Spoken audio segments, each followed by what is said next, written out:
Hi, everybody, and welcome to our, I believe, 7th week of learning our birds of Newfoundland. Can everybody hear me? I actually can't tell or see me. Yep, Jenna, we can hear you. Okay, perfect. And see you. Wonderful. Okay.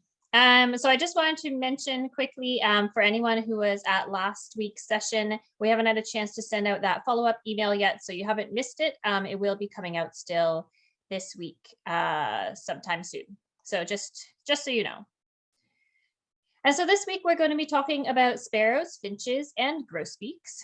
Welcome to anybody who's new here, and welcome back to everybody who's been coming on a weekly basis. We're happy to have you all here. And I'm sure we'll have some people still trickling in for the next few minutes as we get started. So my name is Jenna McDermott, for anyone who hasn't been to one of these sessions before. And my colleague, Catherine Dale, is also here. She's just going to be monitoring the chat and working in the background today. And we both work for an organization called Birds Canada. It's a national organization, and it's a nonprofit organization that works to conserve the wild birds of Canada. So Birds Canada is your voice for birds, and we are the leading science-based bird conservation organization in the country. Our mission is to drive action to increase the understanding, appreciation, and conservation of birds in Canada. So we work to carry out this mission by conducting strong science and establishing innovative partnerships with other organizations and industry partners. And we do have offices in nearly every Canadian province, and we deliver a wide variety of programs. These programs are typically citizen science-based, and citizen scientists,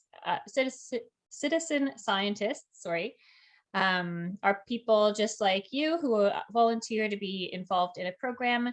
And if it's something they're passionate about, they share their data with us, and then we use it to add to our long-term data sets that end up helping to conserve birds in the future. So right now we have more than 70,000 volunteers nationwide, so it's quite exciting. Currently in Newfoundland, we have 2 programs that we're doing. The first one is the Newfoundland Breeding Bird Atlas. And if you want to learn more about the Atlas, we are having a webinar on April 4th that you can register for. The link for it is on our website under upcoming events. And a quick rundown of the Atlas is that we are working to map the distribution of each of the species of birds that breed on the island of Newfoundland. So for example, you can see up here we have a pine grosbeak, and the map beside it just shows where it has been seen on the island of Newfoundland in the past 2 years during our field seasons. So we're trying to make maps like this for every bird that breeds here. And this program is another citizen scientist program. So anybody is welcome to participate, and anybody can make important contributions to this project, even if you only know how to identify one species. And hopefully by now, many of you know more than that. So another program that we're running is the Atlantic Nocturnal Owl Survey, and it should be ramping up at the beginning of April. If you're interested in getting involved in that survey, you should come to our special presentation on it on Thursday, March the 24th at 7:30. It will be another one you need to register ahead of time. You can find the link as well on our website. And I'll just quickly mention that we have another Birds Canada program run by our colleague that's nationwide. So you can help track breeding loons if you're interested. All you need to do is visit your favorite lake or pond 3 times this summer. And you can reach out if you want some more information about that as well. And just before we get started here, I'll, as always, like to thank our partners and funders. Without their support, we wouldn't be able to put on such a big project like the Atlas or do presentations like this to help everybody learn about birds. Okie dokie. So what we're going to do tonight is go through the species that you see on this list here. We'll be going through the sparrows, the old world sparrows, grosbeaks, and finches. So as usual, I'm going to be showing pictures of adults in breeding plumage for the species here that breed on the island, and males and females look the same unless I show pictures of them separately. So we're going to start with the sparrows. The sparrows are a pretty difficult family to identify, especially if you're newer to birding, because they are typically sort of streaky, small brown birds, and they are often hiding in shrubbery and hard to see. So they're sometimes called LBJs, little brown jobs, or little brown birds, because that's sort of what they are. As you can see from the pictures here, they all have a strong conical bill, and they use it for cracking open seeds in the winter and for collecting insects in the spring and summer. They often fly in direct lines and dive quickly into cover like shrubs, so they're sometimes hard to get a look at. And they're often found on the ground, foraging on the ground, or lower in trees than the finches, which we're going to talk about later tonight. The males and females of the sparrows look the same, which is handy for identification. And the features that we're going to be looking towards tonight to tell apart the sparrows are the markings on the breast and on the face as well. And most of the sparrows in Newfoundland migrate south for the winter, but there are some exceptions of ones that will stick around. So as I mentioned, we're going to be looking at the facial markings to tell apart different species. So here's a few typical these are the different areas we look for. The crown of the head, sort of the top of the head there. We look at coloration or variation in the supercilium or eyebrow. That's the line that goes above the eye towards the back of the head. There's often an eye line that goes behind the eye down to the back of the head. The lores is the area between the eye and the beak, and it can often have a different coloration. The auriculars are sort of the cheek patch, if you will. They also sometimes have different color. And then many sparrows have some sort of stripe that's called a mustachial stripe, where you would expect a mustache to be on a person, sort of heading down from the corner of the mouth. The malar section. And then we have the malar stripe that sort of borders the throat on both sides. And so there's the throat. So I'll be mentioning these areas for a lot of these species as we go along. Oh, and also I forgot about the nape here. That's sort of the back of the head or the neck as well. So on the top of the head, the crown, they have sometimes various stripes. They'll have a median crown stripe that goes straight through from the front to the back of the head. And then they have lateral crown stripes that border that median crown stripe. So we might talk about some of these ones as well. And this is our first species now. We'll go right into the chipping sparrow. The chipping sparrow is a pretty small sparrow. And as you can see from the pictures here, it has an unmarked gray breast. There's no streaking on it at all, or spots or anything like that. And if you look towards the head, you'll see that it has a rufous crown. And rufous is a word that birders like to use for basically a rusty reddish brown kind of color. So I'm going to say rufous a lot as well as we go through tonight, but that just means rusty red or rusty brown. So they have a rufous crown. They have a dark patch at the front of the crown, so the forecrown. And they have a black line that goes through the eye, a black eye line, goes all the way from the back of the head right to the bill. They have a whitish supercilium or the eyebrow, and they have a white throat. You'll find chipping sparrows here, usually only in the southwestern section of the island. And they do favor conifer trees when they are available, which they usually are in Newfoundland. And you could find them in both more remote forests, but also in towns as well. But you don't really find chipping sparrows very frequently in much of the island except for the southwest. We'll move on now to the American tree sparrow. The American tree sparrow, you can sometimes see these ones in winter. They don't necessarily all migrate away. And the things that we're going to look for in the American tree sparrow are on the top right picture. You can see they have a dark central spot on the breast, but otherwise the breast is sort of one flat color other than this spot. And they do have sort of a reddish tint to the sides, as well as a bit of a brownish red patch that goes down the shoulder. On the head, if you look at their head, they again have a rufous crown like the chipping sparrow, but if you look at the eye line, it's different. So it's more of a red line that goes behind the eye instead of a black line that goes behind the eye and up to the bill. Another really important thing to look for on the American tree sparrow is that they have a bicolored bill, and that just means the bill is two colors. So it's yellow on the bottom and black on the top. And it's the only species that we have in Newfoundland that you can see that sort of bill on.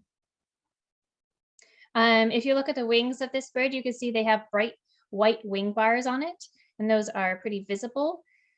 And these birds are mostly only present in the Northern Peninsula, so they're a bit of opposite of the chipping sparrow, but you can find them elsewhere on the island throughout the winter. During the summer, the American tree sparrow likes open shrubby vegetation or tundra, so that's why they're up in the Northern Peninsula, usually up on top of the Long Range Mountains. We'll move on to the Savannah sparrow. It looks a little bit different than the last two. It's also a bit larger. If you look at the under parts of this bird, you'll see that the breast is finely streaked as well as the flanks or the sides. And those streaks turn into a bit of a smudgy spot at the center of the breast as well. Under their belly, they are white. And if we look up to their head, you'll see that they have this yellow tinge to the lores, which is the section in front of the eye. That's a really good marker for Savannah sparrow. And they also have a pale malar, which is down from the corner of their mouth downward toward the neck. And they also have a whitish median crown stripe. That's the one that goes straight through the top of the head.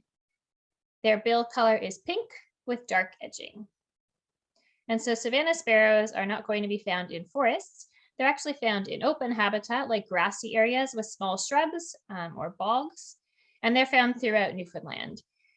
The song that Savannah sparrows sing says their name. They say, Savannah, and I'll play that for you right now.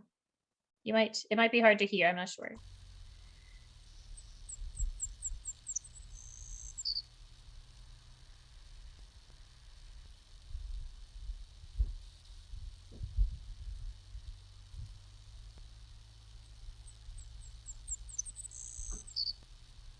Okay, sorry if that was really quiet. But you could look that up if you didn't hear it and you want to hear what the Savannah sparrow sounds like. So we'll move on now to the song sparrow.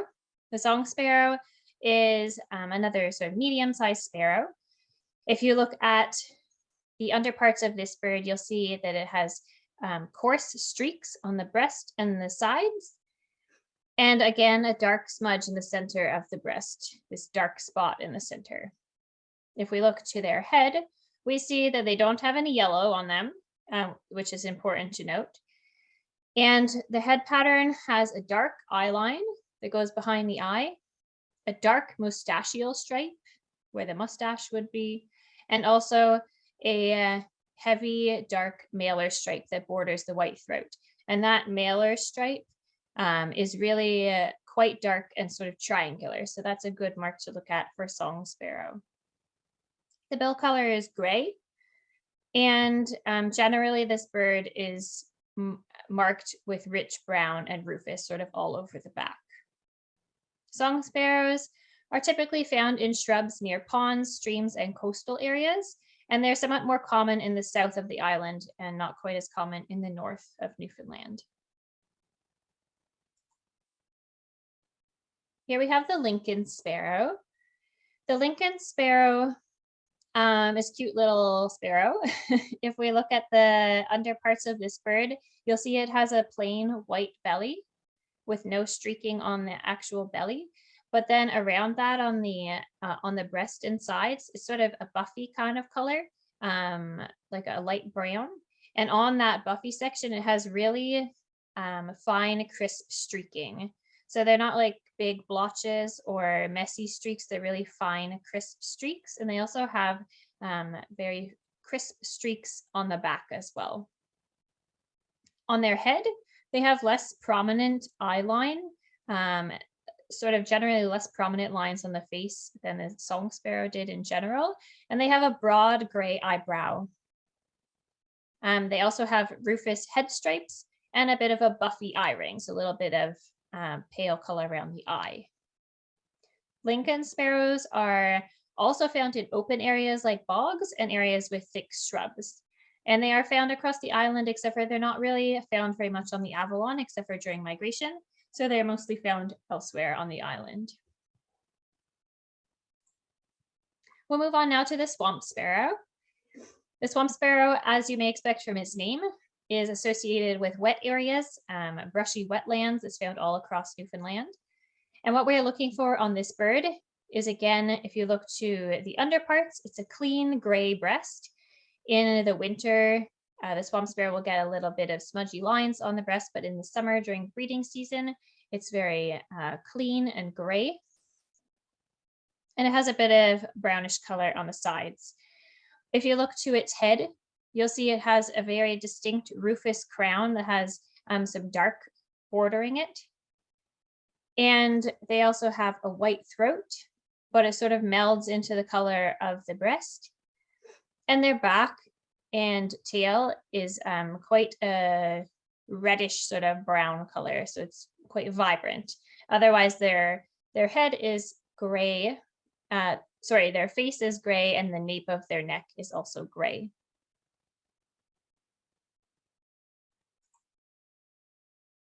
Okay, so this is the fox sparrow. This one looks quite a bit different than the other sparrows we've seen so far, so that's helpful for identifying it because it's basically overall this rufous color and gray. It's not really a brown color, and it has quite a lot of streaking on its underparts. So it does have a white belly, like right at the very bottom, but otherwise it has this really these really large, messy, rusty streaks on its breast and sides, and these join into a central spot again in the center of the breast.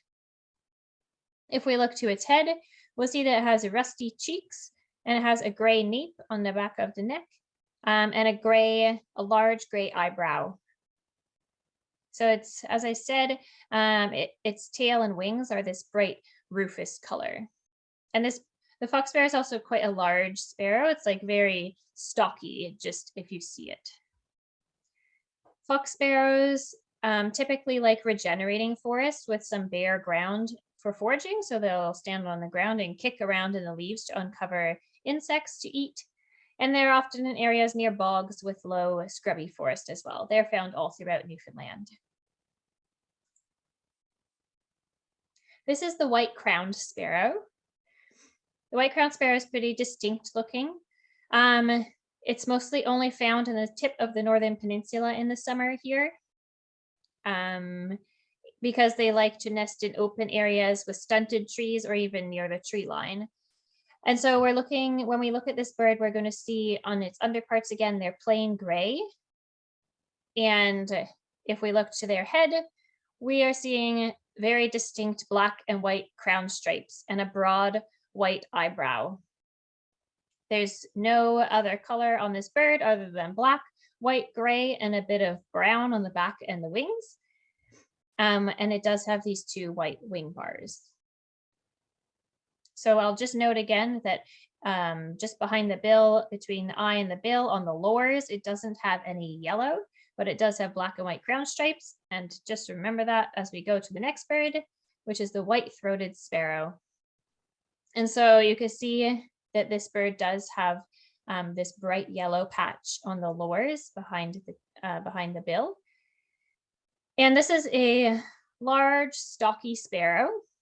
Again, it has a plain gray breast, and it has a distinct line between the gray breast and this sharp white throat. So the white throat really stands out, which makes a good name for them, the white-throated sparrow. If we look again to their head, you see the broad white eyebrow, you'll see black and white crown stripes, and you see those yellow lores instead of the black ones that we saw in the white-crowned sparrow. The back, wings, and tail is a dark rufous color, with some streaking on it as well. And it's interesting to note that the main picture in the middle is a white-throated sparrow, and the one on the top right is also white-throated sparrow because they come in two different color variations. So there's the white striped variation, which is the main picture, and then there's a tan striped variation, which is the upper right picture. And so both of these variants have a white throat, but just the color of the eyebrow is different. And it doesn't have anything to do with age, sex, or where they are found. It's just a genetic thing like the color of a human's hair. And probably most of you have heard the song of a white-throated sparrow, even if you don't know what it sounds like, and I'll let you hear it in a second. This bird is found all throughout the boreal forest in all of Canada. And in Newfoundland, they say this song.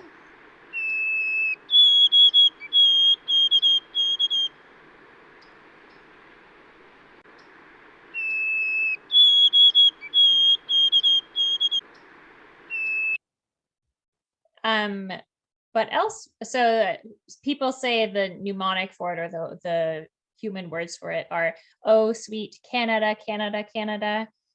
And previously, all of the birds in North America sang their song that way, but in the last 30 or so years, the birds in the West started singing a new variant on this song. And so now they say, "Oh, sweet Canna, Canna, Canna," and they cut off one syllable from the end of the song.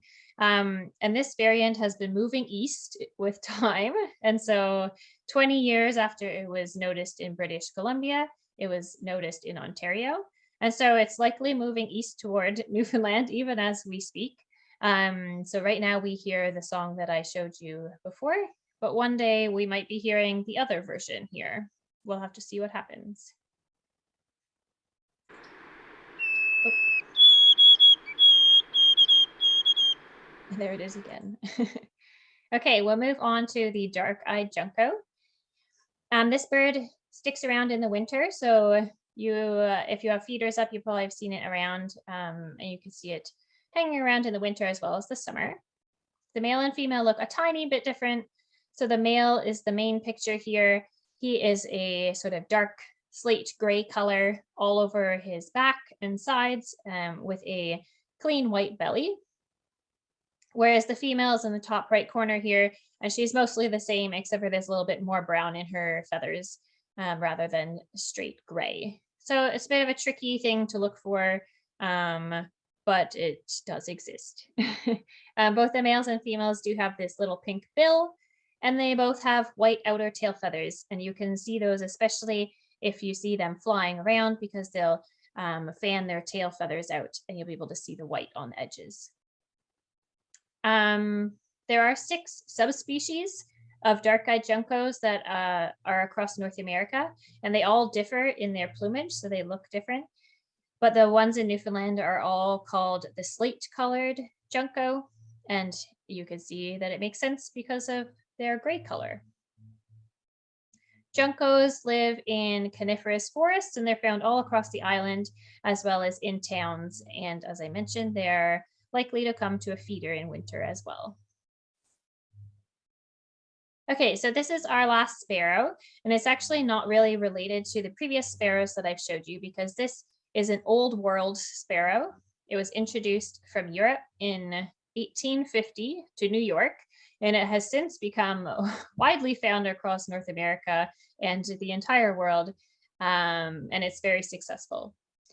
So the house sparrow is found especially around human settlement. You'll find a lot of them in towns and cities. They sort of live in little cracks in anywhere they can find them, behind siding, really anywhere. And they're a cavity nester. So they'll happily take over tree swallow boxes or the cavities of other native birds. They are a pretty small sparrow, but the male's pretty striking. He's here in the main picture. They have this black throat and a pale cheek, as well as this really nice chestnut patch behind the eye and a gray crown. And then the back is a mix of black and brown streaks. The female is on the top right, and she is very much more drab. She's sort of a dingy gray brown with a plain breast, and she has a really faint supercilium. That's the eyebrow. So probably many of you have seen these around your house. Okie dokie. So move on to our next groupings here. We are going to talk about the finches and the grosbeaks now. We have 3 birds that we're going to talk about that have grosbeak in their name, but the first one is not actually related to the others. They're in different families. And I'll just mention those as we get to them.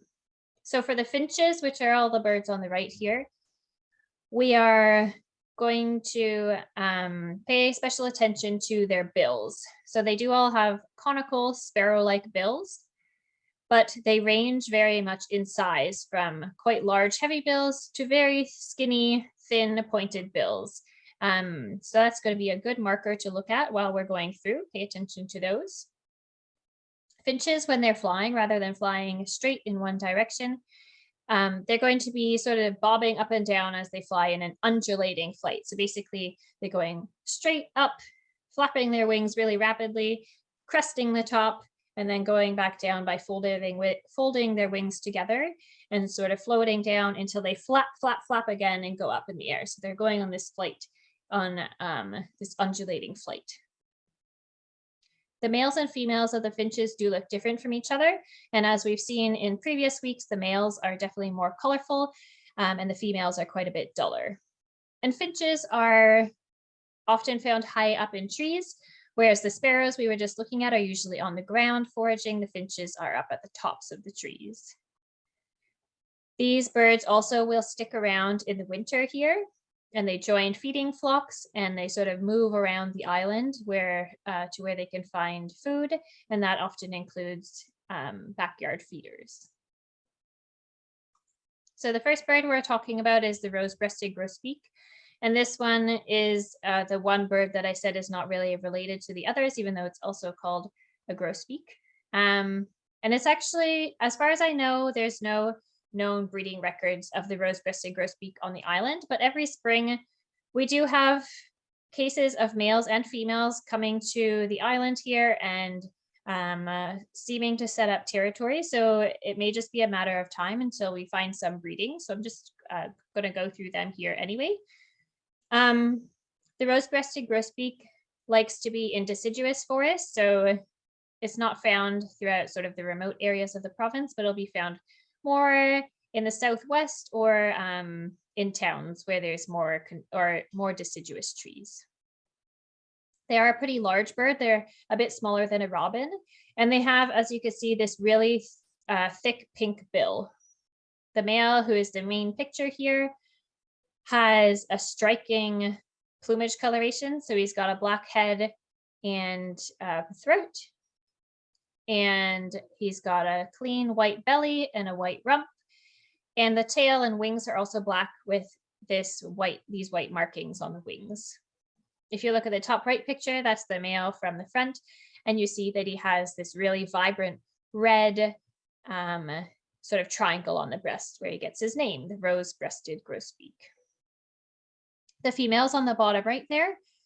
Oh, I'll just mention actually with the male, I forgot. I don't have a picture of it here, but if the male is flying, if you look underneath of the wing, he actually also has bright red under his wings in sort of the armpit section as well, which is pretty cool to see. The female's on the bottom right there, and as you can see, she's mostly brown overall. She does have a white belly that you can't see in the picture here, as well as some brown streaking on the sides. And if we look to the head, you can see that she has this bold white eyebrow that goes right from the bill to the back of the head. And she has white wing bars. We'll move on to the evening grosbeak. So this grosbeak is not related to the last one that we just had. They just have the same name because they both have this really large beak. So the male is in the main picture again on the left. And as you can see, he's this vibrant yellow color. He has a really bright yellow eyebrow that goes up to the bill and to the back of the head. And his belly is all yellow. And his back is as well. His head is this dark chestnut brown, and he has a really large pale bill. The primaries, which are the feathers that you can see that are pointing out closest to the tail, they are this really dark black color. And the secondaries, which are the feathers that sit on top of the primaries, are a brilliant white. So he's really a quite striking bird. The female's on the top right there. And you can see she's mostly a grayish brown color, but she has a bit of color in the neck. It's a bit greenish or yellow there. And the females can have a varying amount of yellow in their plumage. So an older bird, an older female could also have more yellow throughout the body. And she has a similar pattern on the wings and tail. So she has black wings and tail with these white patches on them, and also has this large pale bill.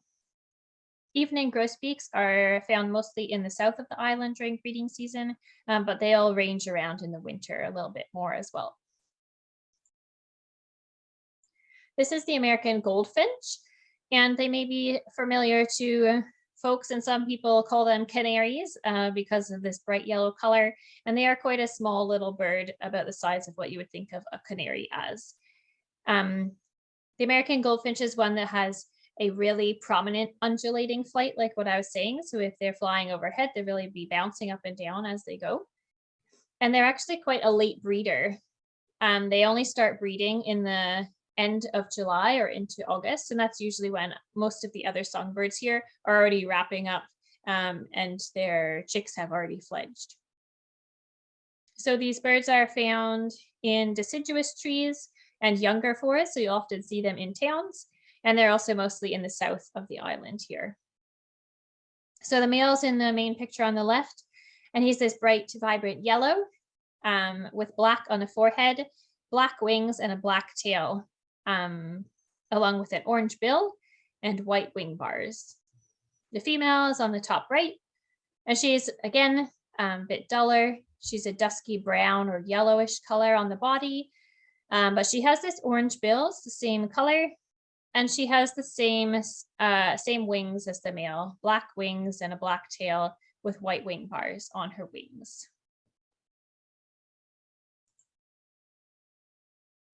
This is the pine siskin.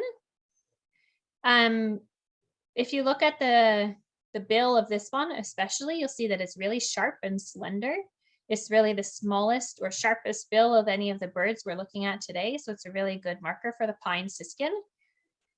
And the males and females of pine siskins look very similar to each other, and it's based mostly on the amount of yellow that's in their wings and tail and on the body, but it's not a really reliable marker. So it's sometimes difficult to tell a male and a female pine siskin apart. So you can see this main larger picture is likely a female because there's not a lot of yellow in her wings, but it's hard to say about the one on the top right, for example, that has a lot of yellow in the wings and the tail. Overall, the pine siskin has a streaky brown body on the top and also the bottom. And as I said, they do have this yellow edging on their wings and tail. Pine siskins really like open coniferous forests and younger mixed forests. And they also really like the cones that are on alder bushes in the wintertime, and they'll come to feeders as well.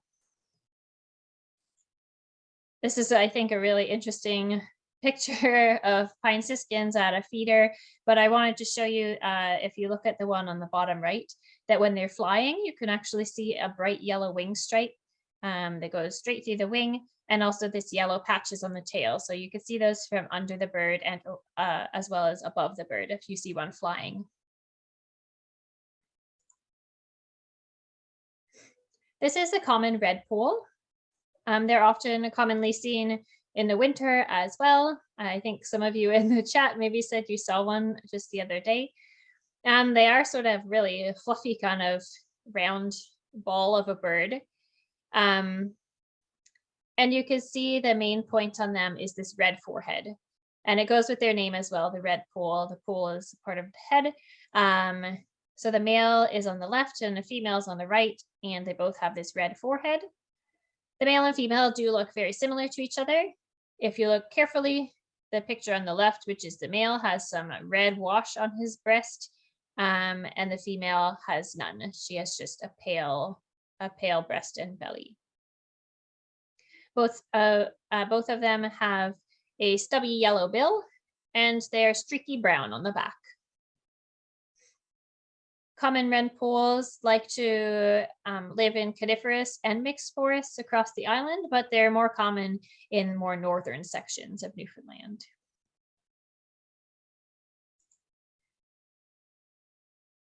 Okay, here we have the purple finch. As you can see, the male's on the bottom left here, he's very colorful. He's a raspberry red all over his body, his belly and his head, all the way down to his tail, sort of all over him. And the female on the top right is mostly brown. She's got a brown back and a sort of a pale belly with brown streaks on it. And she also has this white eyebrow or supercilium. And it starts in just above the eye and goes down to down sort of beside the cheek, down the neck. And both the males and the females have this heavy triangular bill. And I'm just going to compare this female purple finch to the female rose-breasted grosbeak that we were looking at earlier. And so they do look very similar, as you can see. And one good mark to tell them apart is just the fact that purple finches are very much more common in Newfoundland than rose-breasted grosbeak. So you can expect a purple finch sort of all over the island, generally in coniferous forests, but they are a common resident and breeder here. Whereas the rose-breasted grosbeak is quite a bit more rare. So if you're confused about a bird, it's most likely a purple finch to start with. However, if you look more carefully at them, if we look at the eyebrow of both of these birds, you can see that the rose-breasted grosbeak at the bottom, the eyebrow starts at the bill, goes all the way to the back of the head, and it's a very clean white color. Whereas the female purple finch, the eyebrow just starts above the eye and goes downward, and it's sort of a muddy white color. The wings also look different. It's a bit hard to tell on the purple finch in this picture, but she doesn't really have any wing bars, whereas the rose-breasted grosbeak does have these white wing bars. So those are two good things to look at. And you can also just look at the shape of the bill. So the rose-breasted grosbeak has a very much heavier bill, a sturdier bill than the purple finch. This is a pine grosbeak. They're also called mopes here. And that's because they are pretty dopey sort of birds. Most of the other finches we've looked at are often high up in trees, but a pine grosbeak will also sit on the ground. They move pretty slowly around, and they're not startled usually by human presence. So they're just sort of moping around, which is why they have that nickname. If you look at their head, it appears almost flattened, just the way that the feathers are around the head and the beak. And they have a very stout body, so they're quite a chunky bird with a sort of thick neck.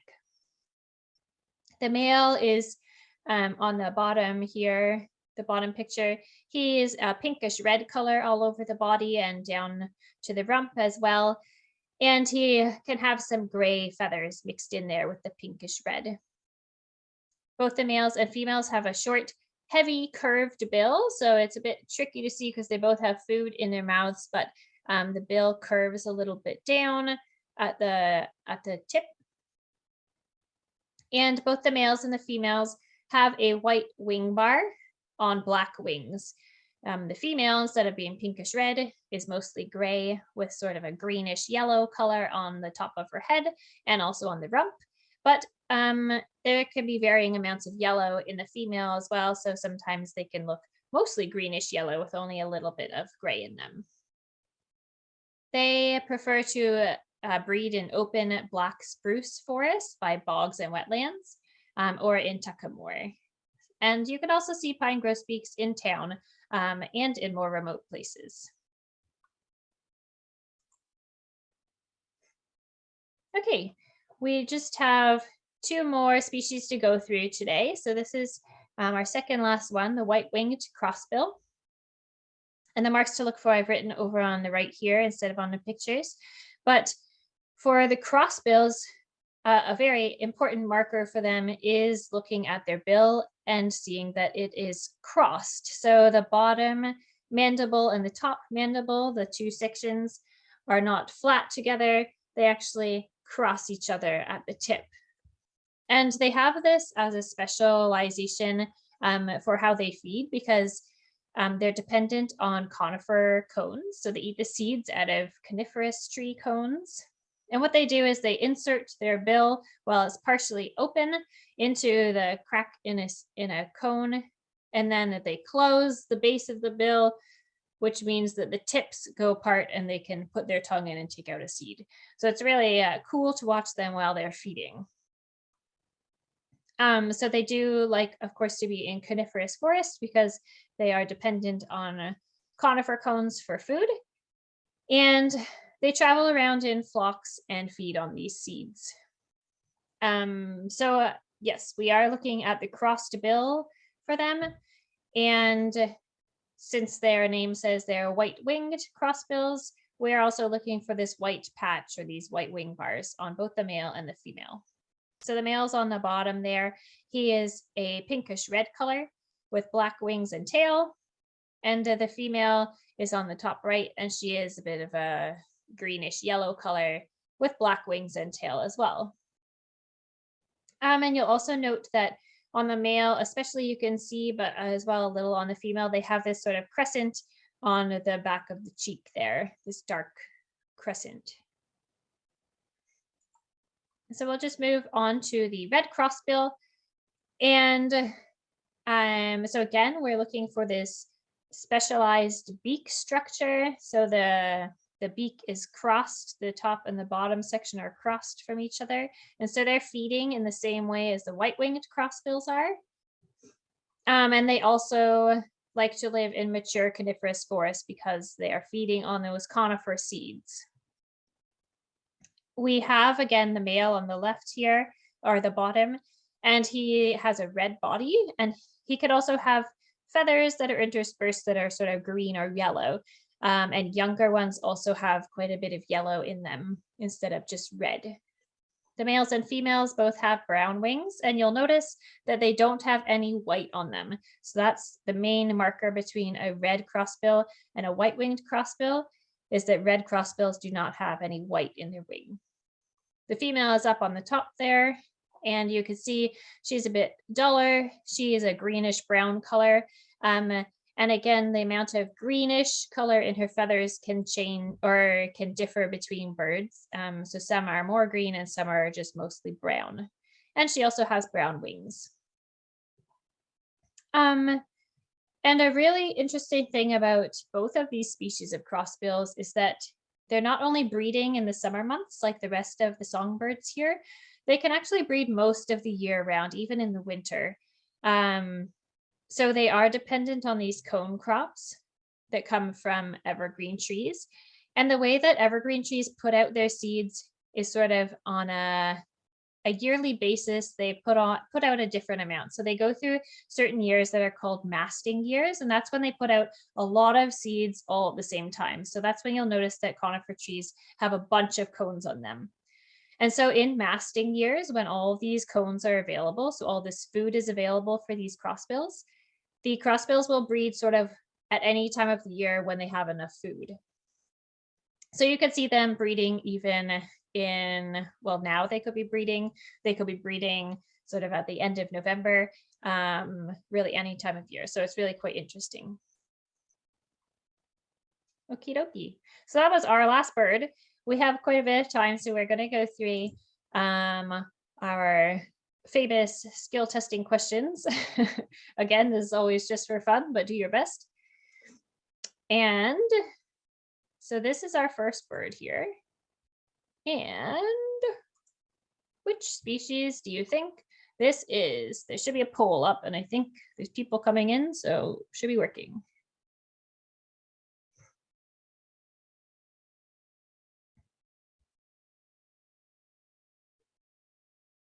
I think this must be a popular one. Most people are very sure of it.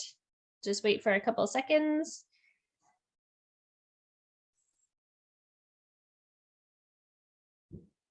Okie dokie, I'm gonna close it down.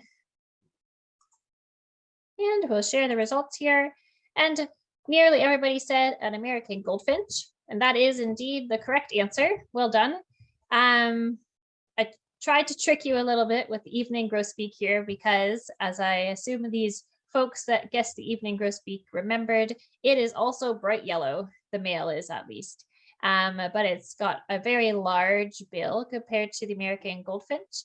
And it also, instead of having this black section on the forehead, it has a really brilliant yellow eyebrow that goes all the way from the bill to the back of the head. So good job, everybody.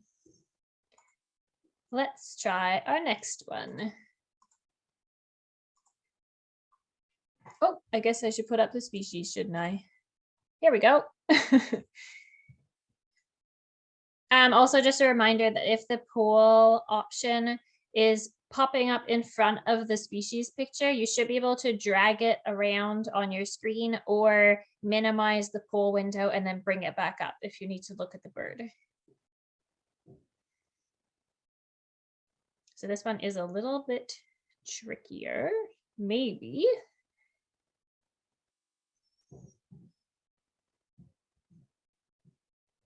Getting lots of good answers coming in here. There's a little uncertainty, I think.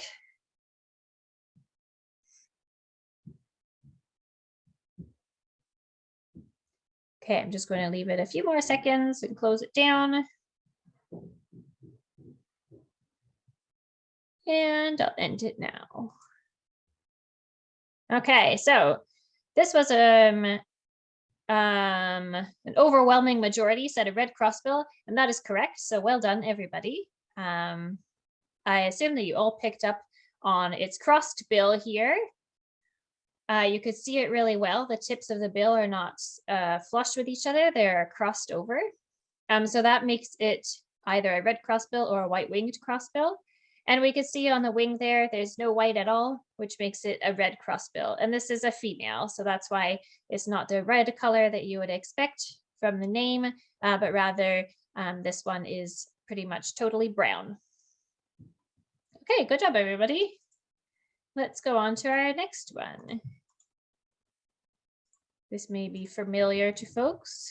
We'll see. Who do you think this is?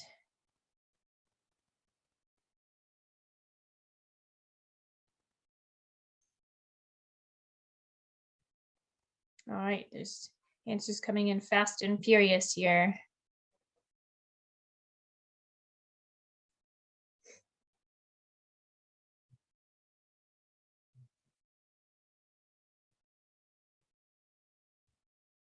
Just wait a few more seconds for some last answers.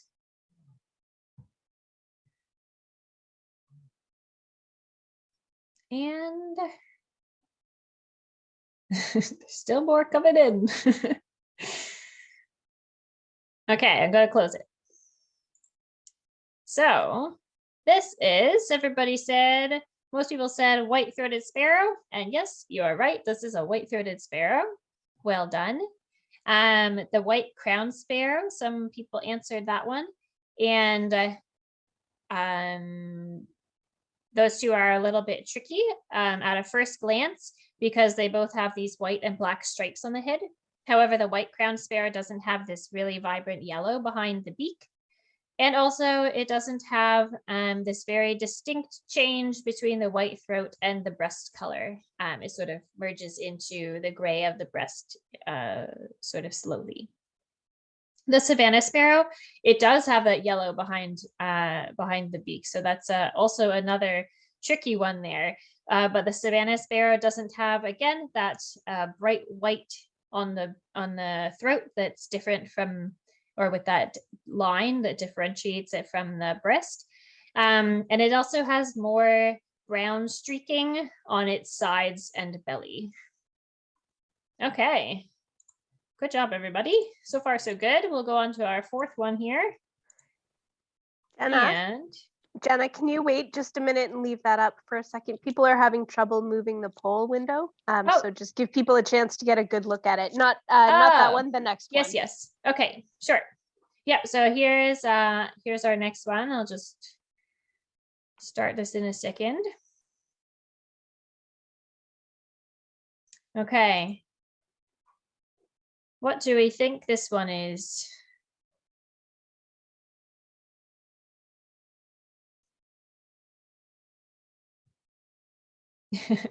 People are sure about this one.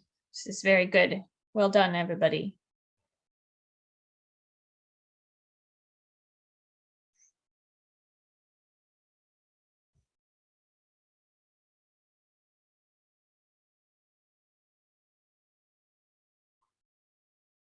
Okay, I'll just close it in a couple seconds here.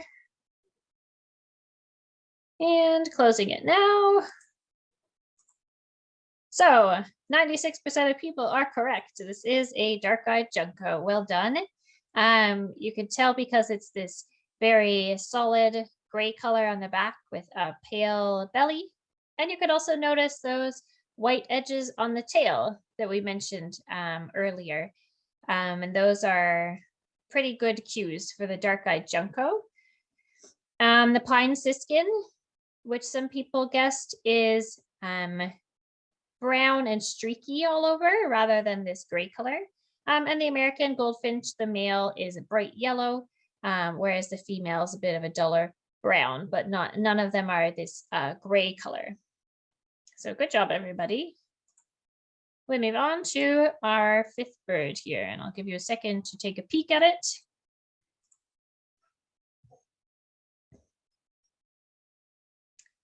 And here are your options.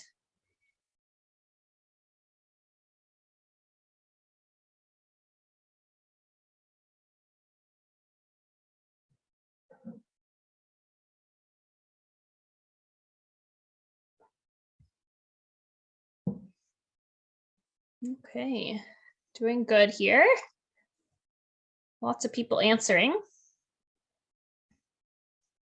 I'll just leave it a couple seconds. And I'll close it now. Okay, again, everyone's doing really well. I'm very proud of you all. This 95% of people said common redpoll, and this is in fact a common redpoll. And so, of course, the key mark here for a common redpoll is that red, or this raspberry red patch on the forehead. Yeah, it's the only one that has that, only the red on the forehead for the most part. The purple finch, we had a few people say that one. And so for the purple finch, the male is going to be this raspberry red all over its body, rather than just on the forehead and a bit on the breast. And the female is quite brown, so it looks quite a bit different than that bird. Good job, everyone. Here's our sixth bird. Take a quick look at it here. And here are your options.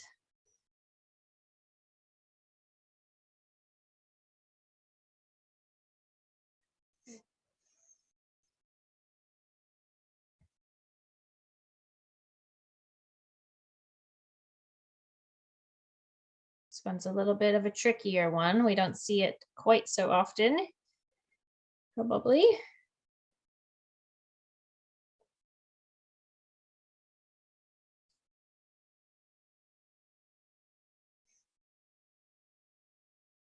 Okay, answers are slowing down, but I'll leave it 5 more seconds.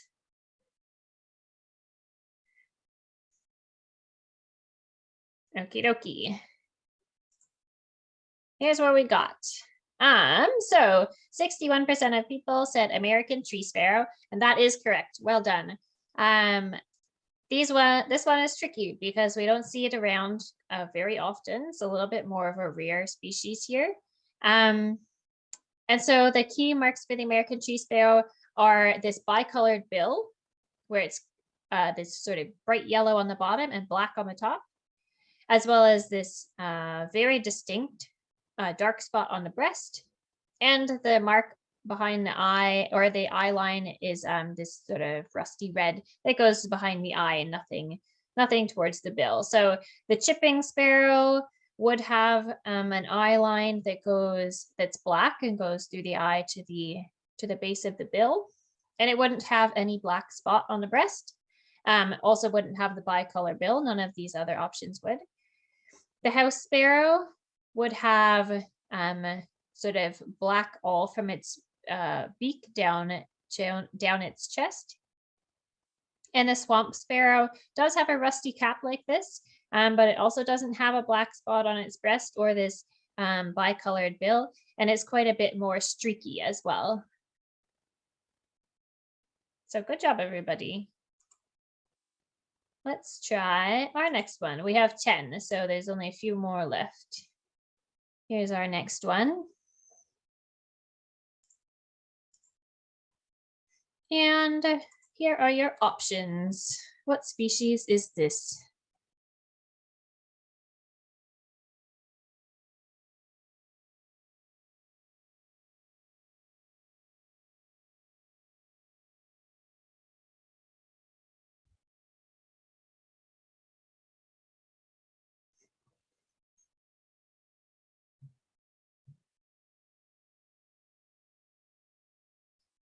Alrighty.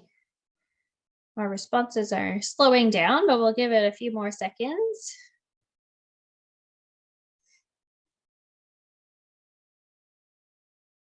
Okie dokie. I'm going to close it down.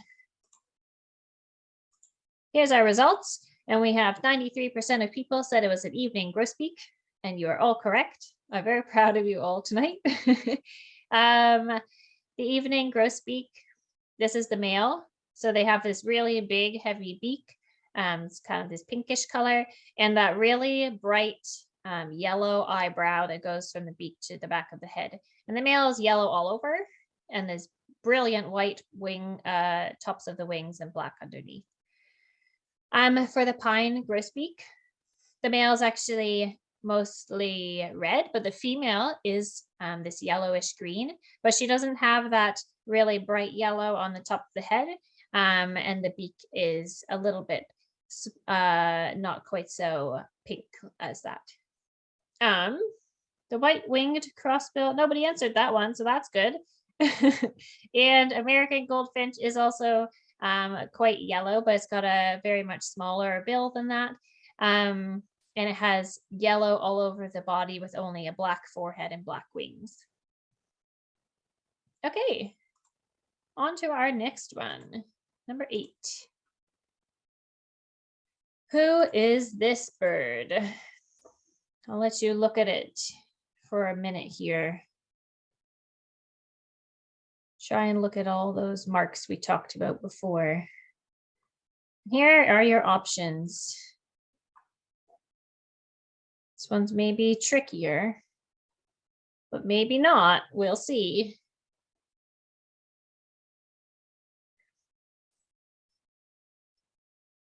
We do know that it has had a successful time collecting food today.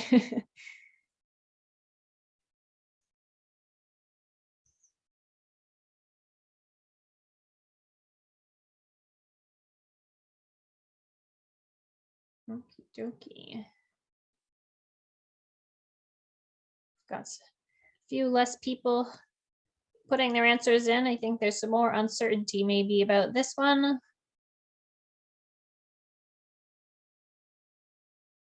So I'll leave it a few more seconds.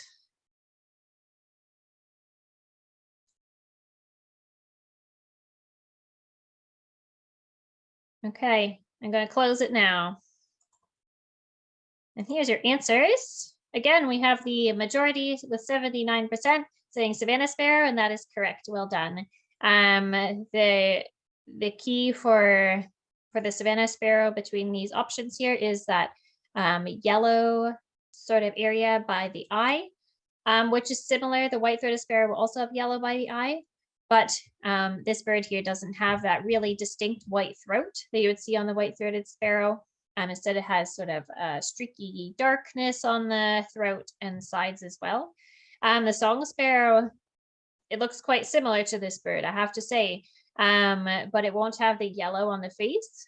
And it has the streaks in it are sometimes a little bit darker or larger, I guess. It's a bit tricky though. The Lincoln sparrow, again, is sort of this streaky brown color, but it won't have the yellow on the face either. And the streaks are very fine and crisp on the Lincoln sparrow instead of these sort of larger ones that we see here. So good job, everybody. On to our 9th. Who have we got here? Put up the options now.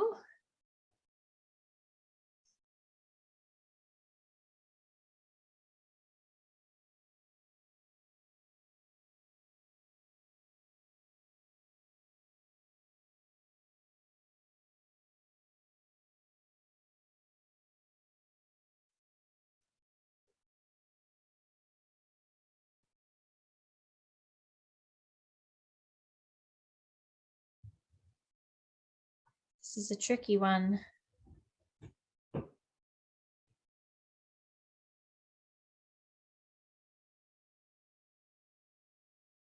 Okay, I'll leave it open for 5 more seconds.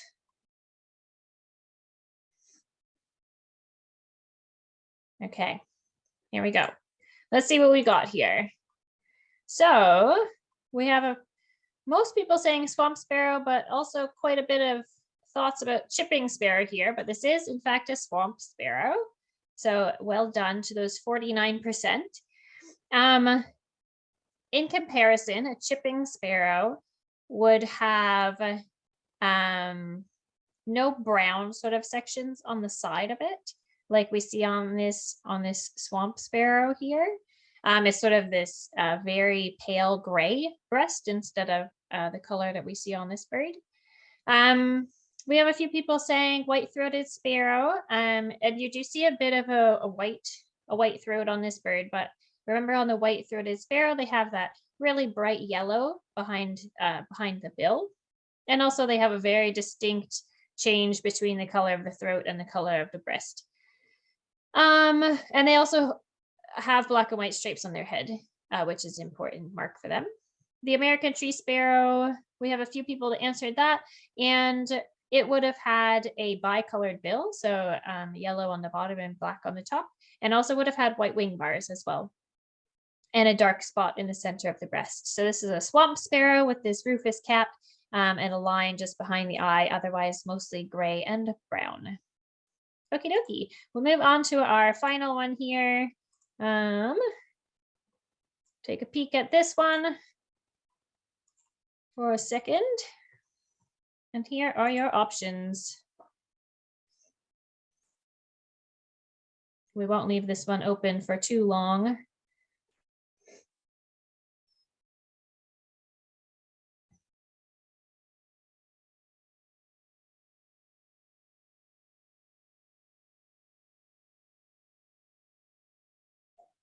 Okay, I'll just leave it open for a few more seconds here as we get our few answers in. Lots of people answering this one, good job. And I'll close it now. And here's our responses. So we have 70% saying white-winged crossbill, and that is correct. Well done, everybody. The important thing to look at after we see that the bill is in fact crossed, so we can only look at red crossbill or white-winged crossbill, is that it has these white patches in the wings, which makes it white-winged crossbill, because a red crossbill has brown wings that have no white in them at all. And this is a male because it's a red color. Okie dokie. So I'm very proud of you all. Well done. You are all whizzes at your sparrows and finches. And thank you all again for coming out tonight and learning some more about birds. Feel free to ask questions in the chat or unmute yourself to ask some questions. And I'll send up a follow-up email later on this week about this presentation as well. Thanks, everybody.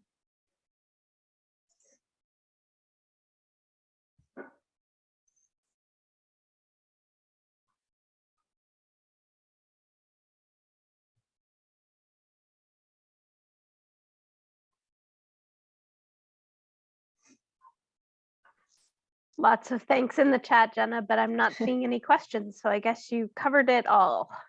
I think a lot of people maybe know their sparrows from having feeders, which is very good. Impressive. Yeah.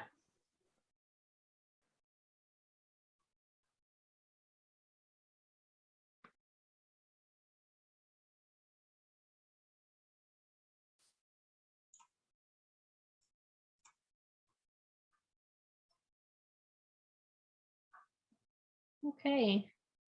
Not seeing any questions coming in either, so we'll just wait a couple minutes just in case. Oh, here's Jenna, something. you do have a question about avian flu. Yeah, is it okay to have a feeder now with bird flu and other things like that? I want one, but I'm always hesitant. I haven't looked lately about the directives from government, but what they were saying last time I looked is not to feed birds that are in sort of congregations like ducks and that sort of thing.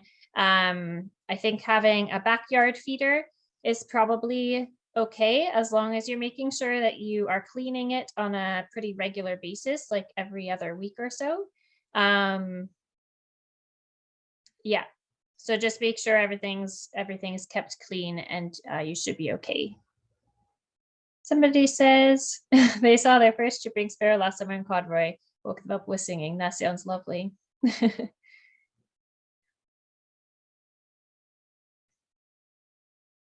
then someone says the red poles sometimes have red hories in the mix. So there is, for common red poles, there are also another, there's question of whether they're a different subspecies or not.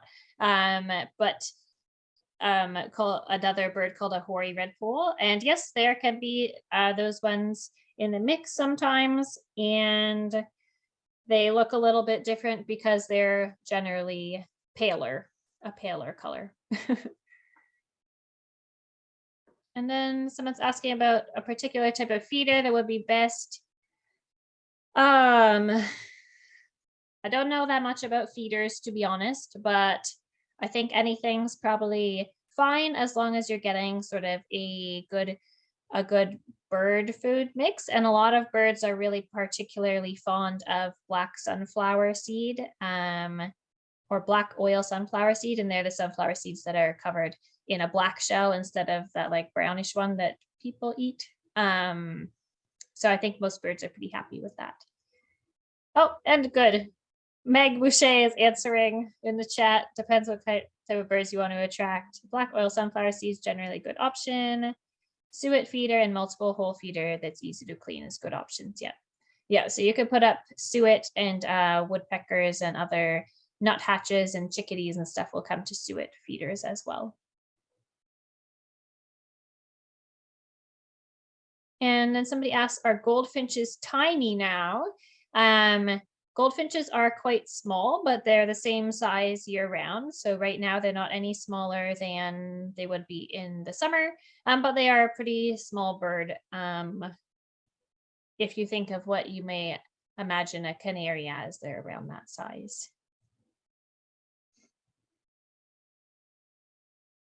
Somebody asked about last week's session. If you want to watch the recording, you can go to our website and go to the upcoming events section. Our website is, Catherine, can you just put a link to that in the chat, maybe to our, sorry, not the upcoming sessions. I will put it there. Just give me a second. Thank you.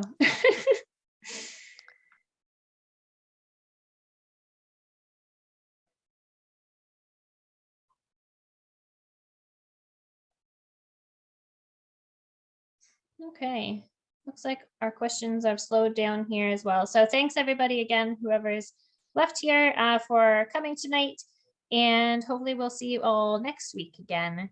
Catherine will be covering all of the songbirds that we haven't talked about yet. So it's a bit of a hodgepodge. And there's the link in the chat for anyone who wants to watch the previous videos. Okay, everybody. Thanks for coming and have a wonderful evening.